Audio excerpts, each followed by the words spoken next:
Hi guys, I'm Anna White and I'm here today to help simplify making plywood cuts for you. In most of my plans, we just do simple cross cuts that you can do easily with a miter saw or a circular saw. But what happens when you need to cut something from plywood, when you need to make long, straight cuts and your miter saw doesn't slide quite that far?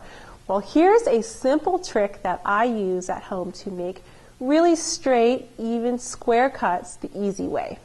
What you'll need is the plywood that you want to cut and a piece of foam, some clamps to hold your board down, eye and ear protections so that you can be safe and focus on cutting, a pencil and a measuring tape, a chalk line if you're using an exceptionally long cut, and I'm recommending having a board or other square straight edge that you can use to guide your circular saw with.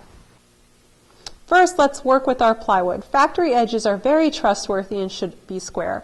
So for a rectangle back piece, we can use factory edges for at least 2 of the sides, but we'll need to cut the remaining 2 sides. Measure and mark your cuts on the plywood. Use a chalk line for longer lengths.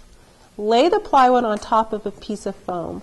Set your saw blade depth to slightly past the depth of your plywood. Measure your saw blade to the outside of the foot. This is the distance the saw foot takes up. Note this distance and clamp a straight board this distance away from your marks. Make one continuous cut all the way across the plywood. Keep the saw foot running along the clamp board. As long as you follow the board, your cut will be straight.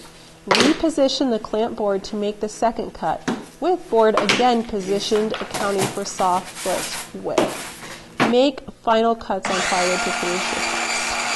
Save the foam for more cuts later on. To help me focus on the cuts and be as comfortable as possible, I always use eye and ear protection.